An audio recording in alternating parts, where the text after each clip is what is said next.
हरियाणा की हर अपडेट के लिए बेल आइकन दबाएं और सब्सक्राइब करें STV हरियाणा न्यूज। हरियाणा की हर अपडेट के लिए बेल आइकन दबाएं और सब्सक्राइब करें STV हरियाणा न्यूज। मेरा नाम है काजल मिश्रा, आप देख रहे हैं फटाफट हरियाणा। हरियाणा विधानसभा अध्यक्ष ज्ञानचंद गुप्ता ने बताया कि गुजरात में 2 दिवसीय अखिल भारतीय पीठासीन अधिकारी सम्मेलन होगा। राष्ट्रपति रामनाथ कोविंद इस सम्मेलन का उद्घाटन करेंगे और प्रधानमंत्री नरेंद्र मोदी सम्मेलन के समापन सत्र में 26 नवंबर को संबोधित करेंगे। इस साल विधायिका, कार्यपालिका और न्यायपालिका का सद्भावपूर्ण विषय पर सम्मेलन आयोजित किया जा रहा है। प्रदेश में बढ़ते कोरोना संक्रमण को देखते हुए गृह मंत्री अनिल विज एक्शन में है, जिसे लेकर अनिल विज ने बीजेपी कार्यकर्ताओं के साथ सामाजिक संगठनों से भी ज्यादा संख्या में मास्क बांटने की अपील की। देश के कुछ राज्यों में कोरोना को देखते हुए नाइट कर्फ्यू लगाया गया। इसे लेकर विज ने कहा कि हम ऐसा कोई लॉकडाउन नहीं लगाना चाहते, हम लोगों को प्रेरित करना चाहते हैं ताकि कोरोना के साथ लड़ाई भी चलती रहे।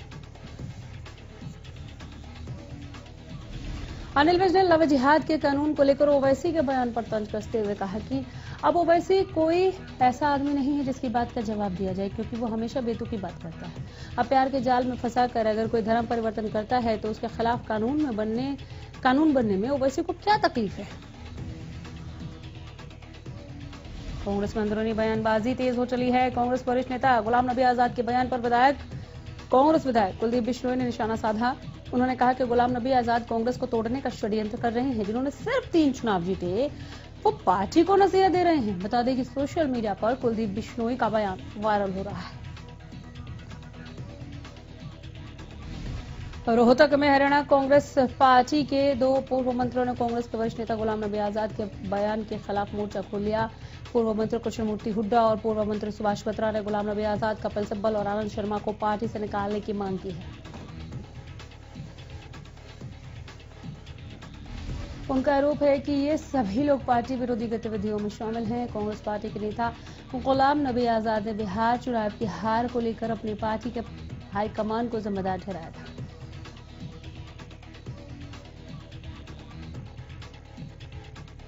पूर्व पार्षद हरीश शर्मा प्रकरण मामले में पुलिस ने बड़ी कार्रवाई की है। लगातार परिजनों की ओर से इंसाफ की गुहार लगाए जाने के बाद पुलिस ने इस मामले में 3 पुलिस अफसर समेत 5 लोगों के खिलाफ एक्शन लिया। इस मामले में पानीपत की एसपी मनीषा चौधरी के खिलाफ भी मामला दर्ज किया गया। पूर्व पार्षद हरीश शर्मा का आज 10 बजे अंतिम संस्कार किया गया।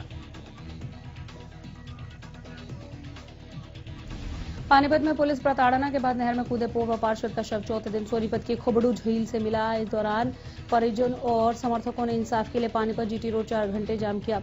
इस दौरान 22 किलोमीटर लंबा जाम लग गया, जिसके बाद वाहन चालकों को भारी परेशानी का सामना करना पड़ा। इस दौरान पुलिस प्रशासन की ओर से भी 2 बार लाठीचार्ज किया गया। फिलहाल इस मामले को लेकर प्रदेश के मुख्यमंत्री मनोहर लाल और गृह मंत्री अनिल विज ने परिजनों से बात कर उन्हें उचित कार्रवाई का आश्वासन दिया। पानीपत में पूर्व पार्षद की मौत के मामले में गृह मंत्री अनिल विज की प्रतिक्रिया सामने आई है। उन्होंने कहा कि FIR के आधार पर निर्भीक होकर कार्रवाई की जाएगी, फिर चाहे वो कोई भी अथॉरिटी हो। पूर्व पार्षद भूपेंद्र सिंह हुड्डा ने पूर्व पार्षद हरीश शर्मा को श्रद्धांजलि दी और पूर्व मुख्यमंत्री भूपेंद्र हुड्डा ने पूर्व पार्षद को श्रद्धांजलि दी, परिवार वालों को सांत्वना दी, साथ ही न्याय दिलाने का आश्वासन भी दिया। इस दौरान उन्होंने मामले को विधानसभा में उठाने की बात कही। भारतीय किसान यूनियन के प्रदेशाध्यक्ष गुरनाम सिंह चढ़ूनी ने झज्जर जिले के अलग अलग गांवों का दौरा किया, जिसमें गुरनाम सिंह चढ़ूनी ने किसानों को 3 कृषि कानूनों के खिलाफ 26 तारीख को होने वाले दिल्ली कूच के लिए न्योता दिया और भारी संख्या में पहुंचने का आह्वान किया।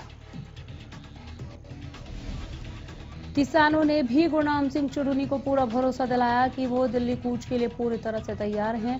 गुरनाम सिंह चढ़ूनी ने बताया कि 26 तारीख को लाखों की तादाद में किसान दिल्ली कूच करेंगे। इसी सिलसिले में वो किसानों से आह्वान करने पहुंचे थे। बरनाला रोड स्थित शहीद भगत सिंह स्टेडियम में किसानों का धरना और क्रमिक अनशन 48वें दिन भी जारी रहा। धरना स्थल पर किसानों ने कृषि कानूनों का विरोध जताते हुए सरकार के खिलाफ नारेबाजी की। कहा कि 26 नवंबर को देश भर के किसान संगठन दिल्ली में इकट्ठा होंगे और सरकार को कृषि कानूनों को वापस लेने के लिए मजबूर करेंगे। किसानों ने कहा कि ना तो कृषि कानून किसान के हित में है, न सरकार। साथ ही वो बोले कि ना ही पराली जलाने वाले किसानों पर 1 करोड़ का जुर्माना और सजा का प्रावधान उनके हित में है। पूरे मामले को लेकर किसान नेता गुरदीप सिंह ने कहा कि जब तक कृषि कानून वापस नहीं होते आंदोलन जारी रहेगा। 500 से ज्यादा जत्थेबंदियों के आह्वान पर सिरसा से सैकड़ों की संख्या में किसान 26 नवंबर को दिल्ली कूच करेंगे। गोहाना अनाज मंडी में धान की आवक पिछले साल से ज्यादा है। पीआर धान की सरकारी खरीद की बात की जाए तो इस साल पिछले साल के मुकाबले 1.5 गुना ज्यादा खरीद गोहाना अनाज मंडी में की गई है। दूसरे जिलों से भी किसान यहां फसल लेकर पहुंच रहे हैं। हालांकि पिछले 15 नवंबर को पीआर धान की सरकारी खरीद बंद हो चुकी है। टोटल अराइवल की बात की जाए तो पिछले साल के मुकाबले 1.5 गुना ज्यादा अब की बार पीआर धान की खरीद गोहाना अनाज मंडी में की गई है। वहीं गोहाना में अब की बार कपास की फसल भी ज्यादा हुई है, जिसकी खरीद एमएसपी के जरिए की जा रही है। जज्जर में बाजरे की खरीद नहीं होने पर सैकड़ों की संख्या में किसानों ने प्रशासन के खिलाफ नारेबाजी की। सैकड़ों की संख्या में किसान मंडी आड़तियों के साथ जिला उपायुक्त से उनके आवास पर मिलने पहुंचे। इस दौरान उपायुक्त ने किसानों और आड़तियों को आश्वासन दिया कि उनकी फसल का एक एक दाना खरीदा जाएगा। उन्होंने कहा कि मंडी प्रबंधन अपने शेड्यूल के अनुसार टोकन जारी कर रहा है और यदि कोई भी किसानों को परेशानी हो रही है तो उसकी जांच करवाई जाएगी। इस दौरान चांद पहलवान पूर्व आड़ती एसोसिएशन के प्रधान और हरेंद्र सिलाना के अलावा कई आड़ती किसानों के साथ उपायुक्त महोदय से मिले और अपनी परेशानी से उन्हें अवगत कराया। उपायुक्त ने किसानों को आश्वासन दिया कि उनकी समस्या का समाधान जल्द से जल्द करवा दिया जाएगा। फतेहाबाद में अध्यापकों ने हरियाणा शिक्षक तालमेल कमेटी के बैनर तले लघु सचिवालय में अपनी मांगों को लेकर प्रदर्शन किया। लघु सचिवालय में के पार्क में अध्यापकों ने धरना दिया और सरकार की नीतियों के खिलाफ जमकर नारेबाजी की। प्रदर्शन कर रहे शिक्षकों ने मुख्यमंत्री के नाम डीसी को ज्ञापन भी सौंपा। अध्यापक नेता कृष्ण कुमार ने बताया कि लगातार शिक्षा का निजीकरण किया जा रहा है। उन्होंने कहा कि अब शिक्षा उन्हीं बच्चों को मिलेगी जिनके पास पैसा होगा।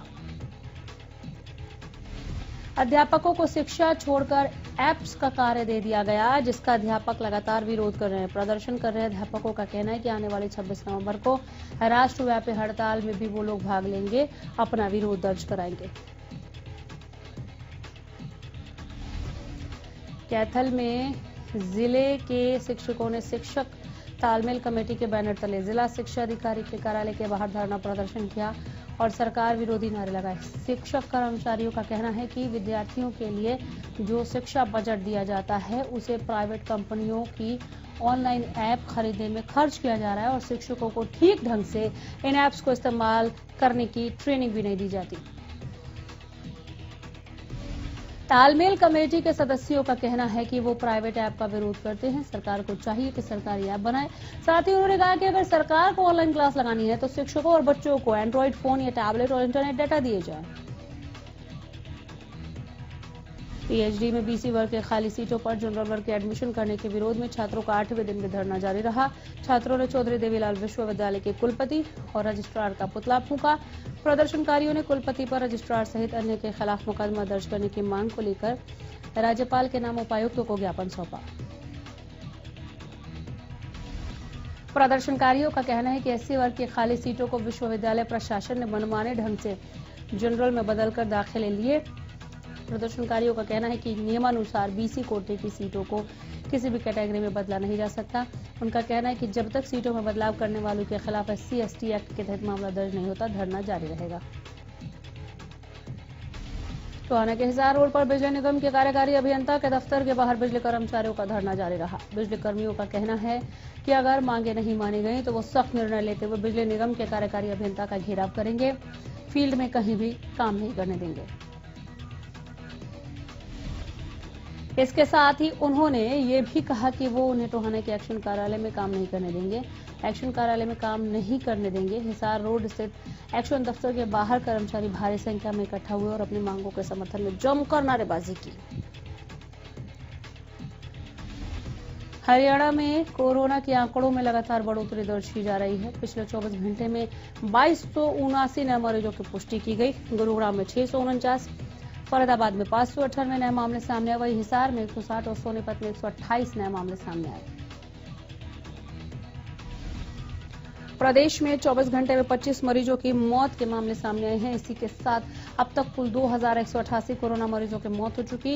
हरियाणा में कोरोना के कुल 2,17,300 केस अब तक सामने आ चुके हैं। वहीं एक दिन में 2235 मरीजों ने कोरोना को मात दी। प्रदेश में कोरोना का कहर लगातार बढ़ रहा है, जिसे देखते हुए कैथल में जिला प्रशासन ने सुरक्षा के मद्देनजर कोरोना की सैंपलिंग प्रक्रिया तेज कर दी है। सभी विभागों के अधिकारी, कर्मचारी और मार्केट में दुकानदारों के सैंपल जांच के लिए गए हैं। सीटीएम सुरेश रावत ने कहा कि जिस तरीके से दोबारा कोरोना का कहर बढ़ गया, प्रशासन भी सतर्क हो गया। रोजाना 1000 कोरोना वायरस के जांच के लिए सैंपल लेने के लिए स्वास्थ्य विभाग को बोला है।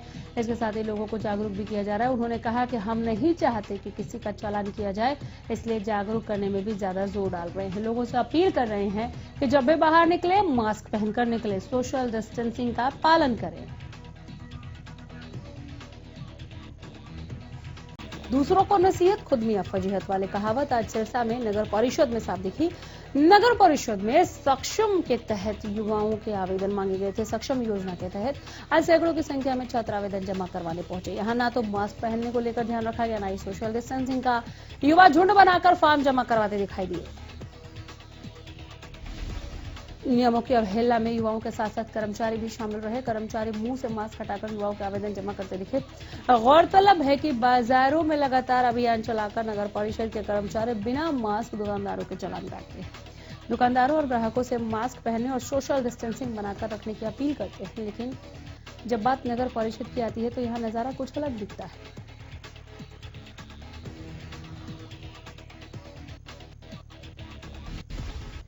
गुरुग्राम स्वास्थ्य विभाग ने रिकॉर्ड बनाते हुए एक दिन में 10,000 से ज्यादा टेस्ट शहर भर में किए।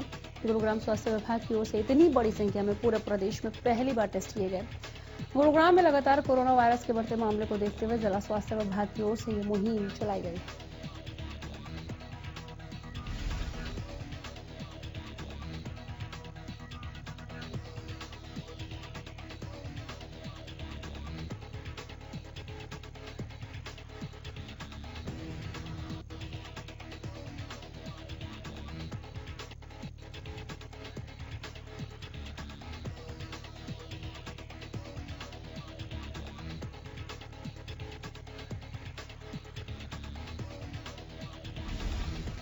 नारनौल में निजी स्कूल संचालक लगातार आदेशों के धज्जियां उड़ा रहे हैं। दरअसल सरकारी आदेशों के बावजूद भी निजी स्कूल खुले पाए गए। वहीं कई बार बुलाने के बावजूद जिला शिक्षा अधिकारी मौके पर नहीं पहुंचे।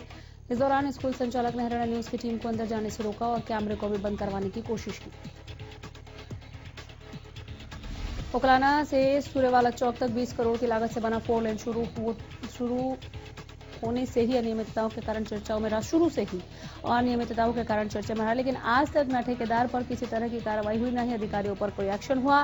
बता दें कि 4 लेन में जगह जगह सीवरेज टूटकर जानलेवा गहरे गड्ढे बन चुके हैं। स्थानीय राहगीरों के साथ साथ बाहर आने वाले लोगों के लिए भी, जो बाहर से आते हैं उन लोगों के लिए भी इस 4 लेन पर चलना खतरे से खाली नहीं।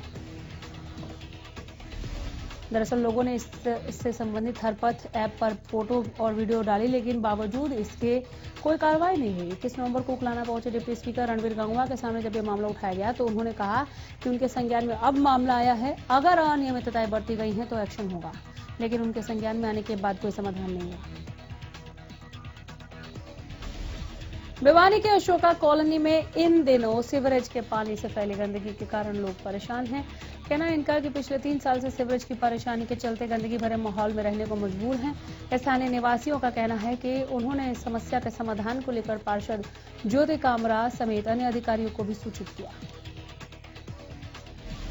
प्रशासन की अनदेखी के चलते वो यहाँ नारकीय जीवन जीने को विवश है। उन्होंने कहा कि सीवर का पानी गली में फैल जाता है, गली तो बाधित है ही, साथ ही उनका आवागमन भी बाधित रहता है। उन्होंने कहा कि अगर जल्दी उनकी समस्या का समाधान नहीं किया गया तो वो धरने पर बैठने को मजबूर हुई। प्रदेश में बाल विवाह के मामले नहीं रुक रहे। प्रदेश में 2 अलग अलग जगहों पर बाल विवाह निषेध अधिकारी ने बाल विवाह रुकवाए। इस दौरान दोनों ही बारात बैरंग लौटी। पहले मामले में लड़की की उम्र 17 साल थी। दूसरे विवाह समारोह में लड़की की उम्र 16 साल बताई गई।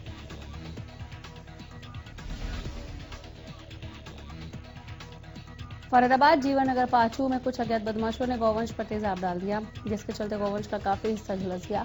शिकायत मिलने के बाद पुलिस ने अज्ञात बदमाशों के खिलाफ गौ संवर्धन अधिनियम 2015 के तहत मामला दर्ज कर तलाश शुरू कर दी। फतेहाबाद में घरेलू कलह के चलते जेबीटी शिक्षक ने अपने 2 बेटों के साथ खुदकुशी कर ली। ऐसी खबर आ रही है। मृतक शिक्षक का अपनी पत्नी से काफी दिनों से विवाद चल रहा था। वो 15 और 13 साल के बेटों के साथ पत्नी से अलग रहता था। बीते 3 दिन पहले मृतक के बहनोई ने तीनों के लापता होने की शिकायत लिखवाई थी, जिसके बाद पुलिस इनकी तलाश कर रही है। उधर छानबीन के दौरान आज फतेहाबाद के गांव पीली मंदोरी के पास नहर से इन तीनों की लाशें मिली। पुलिस ने शवों को पोस्टमार्टम के लिए भेजकर आगे की कार्रवाई शुरू कर दी। पंचकुला के रायपुर रानी के गढ़ी कोटाहा के नजदीक हुई 14 लाख रुपए की लूट के मामले में पुलिस को बड़ी कामयाबी मिली। दरअसल पुलिस ने 14 लाख की लूट के मामले में कैंटर चालक और उसके साथी को अरेस्ट कर लिया है। पुलिस ने बताया कि इस मामले में कैंटर चालक और उसके साथी ने झूठी लूट की अफवाह फैलाकर 14 लाख रुपए की लूट की थी। आरोपियों से लूट के 14 लाख रुपए रिकवर कर लिए गए हैं। पुलिस जांच अधिकारी भीम सिंह ने बताया कि दोनों आरोपियों ने आज कोर्ट में दोनों को पेश किया जाएगा। रोहतक में 18 नवंबर को इस्माइला गांव में हुई हत्या के मामले में पुलिस ने खुलासा करते हुए 2 आरोपियों को गिरफ्तार कर लिया। मामले में हत्यारे और कोई नहीं, मृतक के ही दोस्त निकले। तीनों हत्या आरोपियों पर पहले से ही आपराधिक मामले भी दर्ज है। पुलिस का कहना है कि जल्द ही तीसरे आरोपी को भी गिरफ्तार कर लिया जाएगा। जानकारी दे दें कि इस्माइला गांव के रहने वाले मनिंदर का 18 नवंबर को खेतों में शव मिला था, जिसके बाद से ही पुलिस जांच पड़ताल करने में जुटी हुई थी। टोहाना में जिला पुलिस द्वारा चलाए गए नाइट डोमिनेशन अभियान के दौरान सीआईए पुलिस को बड़ी सफलता मिली। शहर में गश्त के दौरान एक युवक को 1 किलो 100 ग्राम अफीम के साथ गिरफ्तार किया है। आरोपी के खिलाफ एनडीपीएस एक्ट के तहत मामला दर्ज कर माननीय कोर्ट में पेश किया गया, जहां से उसे पूछताछ के लिए 3 दिन के पुलिस रिमांड पर भेज दिया गया। फरीदाबाद जिले में बेखौफ बदमाशों के हौसले बुलंद हैं। ताजा मामला फरीदाबाद के सुरूरपुर इलाके से दुर्गा कॉलोनी में देखने को मिला है, जहां बीते 19 नवंबर को बदमाशों ने एक युवती का घर में घुसकर अपहरण करने का प्रयास किया। इनमें नाकाम रहने पर बदमाशों ने युवती के परिवार के साथ जमकर मारपीट की। बीच बचाव करने एक युवक आया तो बदमाशों ने पीट कर उसका मरा कर दिया। पीड़िता ने संजय कॉलोनी पुलिस चौकी में शिकायत दर्ज कराई है। पीड़िता के मामा ने आरोप लगाया कि एक विशिष्ट समुदाय के युवक ने धर्म परिवर्तन कर उनकी भांजी की शादी अपने समुदाय में कराने का दबाव बनाया। पीड़िता के परिजनों का आरोप है कि पुलिस मामले में लीपापोती कर रही है। पुलिस अभी इस मामले में कुछ भी कहने से इनकार कर रही है। करनाल में पुलिस ने 74,700 नशीली गोलियां सहित 3 आरोपियों को गिरफ्तार किया है। 20 नवंबर को anti narcotics cell Karnal incharge Mohan Lal को गुप्त सूचना मिली थी कि सौकड़ा गांव निवासी गुरविंदर सिंह पिछले कुछ समय से नशे के कैप्सूल और गोलियां बेचने का अवैध कारोबार करता है। इसके पास काफी मात्रा में नशे की गोलियां और कैप्सूल है, जिसे लेकर एंटी नारकोटिक्स सेल करनाल की अध्यक्षता में टीम बनाई गई। 20 नवंबर को टीम ने आरोपी गुरविंदर को नजदीक गैस एजेंसी गांव सौकड़ा से गिरफ्तार किया, जिसके कब्जे से नशे के 900 कैप्सूल ट्रामाडोल और भी गोलियां बरामद हुई हैं, जिसके बाद पूछताछ कर बाकी 2 आरोपियों को भी गिरफ्तार किया गया।